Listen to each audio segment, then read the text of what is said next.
Hi friends. నేను మీ చరణ్ తేజ. మన ఛానల్‌కి స్వాగతం, సుస్వాగతం. ఈరోజు మనం ఒక ఐకానిక్ తెలుగు సినిమా గురించి మాట్లాడుకోబోతున్నాం. అదే 1991లో విడుదలైన 'గ్యాంగ్ లీడర్'. ఈ సినిమా గురించి చాలా మందికి తెలియని ఆసక్తికరమైన విషయాలు, దాని లెగసీ మరియు ఎందుకు ఇది ఇప్పటికీ అభిమానుల హృదయాల్లో నిలిచిపోయిందో ఈ వీడియోలో చూసేద్దాం. సో, వీడియో ఆశాంతం చూసి మీ అభిప్రాయాలను కామెంట్స్‌లో తెలియజెప్పండి. ఇంకా మీరు మన ఛానల్‌కి కొత్తగా వచ్చినట్లయితే సబ్స్క్రైబ్ చేసి బెల్ ఐకాన్ నొక్కడం మాత్రం మర్చిపోవద్దండి. Let's dive in. 1991 మే 9న విడుదలైన 'గ్యాంగ్ లీడర్' తెలుగు సినిమా ఇండస్ట్రీలో ఒక మైలురాయి. విజయ్ బాపినీడు గారి దర్శకత్వంలో మాగంటి రవీంద్రనాథ్ చౌదరి నిర్మించిన ఈ సినిమాలో మెగాస్టార్ చిరంజీవి గారు, విజయశాంతి ప్రధాన పాత్రలో నటించారు. రాఘగోపాలరావు, ఆనందరాజ్, మురళీమోహన్, శరత్ కుమార్ లాంటి నటులు కీలక పాత్రలో పోషించారు. బప్పీ లహరి గారి సంగీతం, ప్రభుదేవ కొరియోగ్రఫీ ఈ సినిమాకి ప్రత్యేక ఆకర్షణలు. ఈ సినిమా కథ చూసుకుంటే, రఘుపతి, రాఘవ, రాజారాం ముగ్గురు అన్నదమ్ములు. ఈ ముగ్గురు సోదరుల చుట్టూ తిరుగుతుంది. చిరంజీవి పోషించిన రాజారాం పాత్ర ఒక నిరుద్యోగి, బాధ్యతారహితమైన వ్యక్తిగా మొదలై తన అన్నయ్య హత్యకు ప్రతీకారం తీర్చడానికి ఒక గ్యాంగ్ లీడర్ గా మారడం ఈ సినిమా కథ అంశం. ఈ cinema action, drama, comedy, romance తో పాటు సామాజిక అంశాలను కూడా తాకింది. చట్టాన్ని దుర్వినియోగం చేసే anti social elements, mob psychology లాంటి కాన్సెప్ట్‌లను ఈ సినిమా చర్చించింది. అది కూడా 90స్‌లో.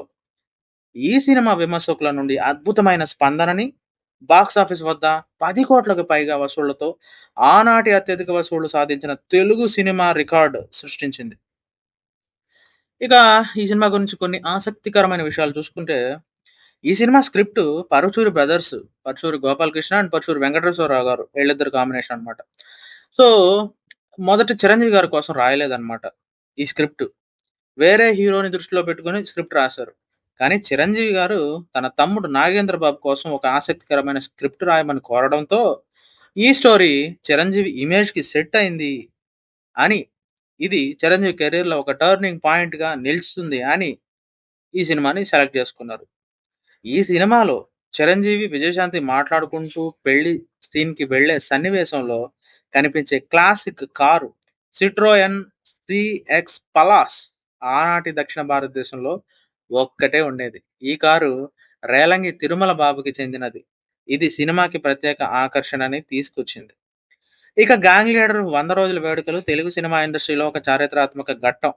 తిరుపతి, విజయవాడ, ఏలూరు, హైదరాబాద్‌లో ఒకే రోజు 4 సెంటర్లలో వేడుకలు జరిగాయి.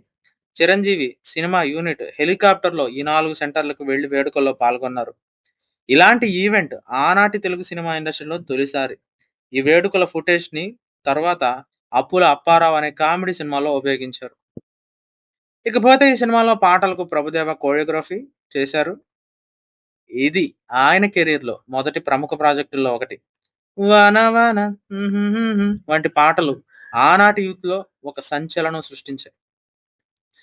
తమిళంలో కూడా అదే టైటిల్‌తో డబ్ చేయబడి అక్కడ కూడా మంచి విజయాన్ని సాధించింది ఈ సినిమా. ఇది చిరంజీవి ఆహ్, ఫ్యాన్ బేస్‌ని తమిళంలో కూడా విస్తరించడానికి దోహదపడింది.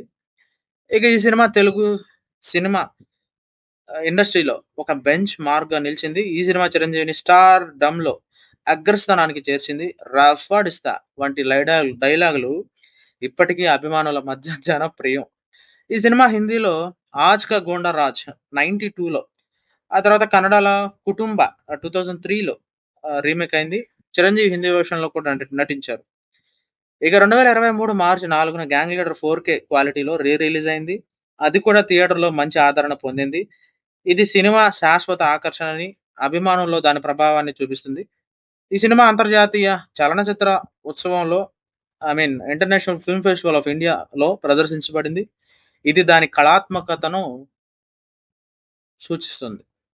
ఇక 'బప్పీ లహరి' గారి సంగీతం గురించి మాట్లాడుకోవాలి. తెలుగు సినిమాల్లో హిందీ సంగీత దర్శకుల ప్రభావాన్ని చూపించింది. ఈ సినిమా తర్వాత 'బప్పీ లహరి' గారు తెలుగులో మరిన్ని అవకాశాలు పొందారు. సినిమాలోని విలన్ పాత్రలు, ముఖ్యంగా రావు గోపాలరావు తెలుగు సినిమాలో వినోలిజాన్ని మరో స్థాయికి తీసుకెళ్లారని అభిమానులు ఎప్పటికీ చర్చిస్తుంటారు. 'గ్యాంగ్ లీడర్' కేవలం ఒక సినిమా కాదు, ఒక emotion. Chiranjeevi acting, Bappi Lahiri music, Prabhudeva dance, Rao Gopalarao గారి విలనిజం ఇవన్నీ కలిసి ఒక సినిమాని ఒక కల్ట్ క్లాసిక్‌గా మార్చాయి. ఇప్పటికీ ఈ సినిమా చూస్తే ఆనాటి ఎనర్జీ, ఎంటర్‌టైన్‌మెంట్ ఫీల్ అవుతాయి. మీరు ఈ సినిమా గురించి ఏమనుకుంటున్నారు? మీ ఫేవరెట్ సీన్ లేదా డైలాగ్ ఏంటో కామెంట్స్‌లో చెప్పండి. ఇలాంటి ఆసక్తికరమైన వీడియోల కోసం మన ఛానెల్‌ని సబ్స్క్రైబ్ చేయండి, లైక్ చేయండి, షేర్ చేయండి. మీ సపోర్ట్ మనకు చాలా ముఖ్యం. మరో ఇంట్రెస్టింగ్ వీడియోతో మళ్ళీ కలుసుకుందాం. అప్పటి వరకు టేక్ కేర్. By by.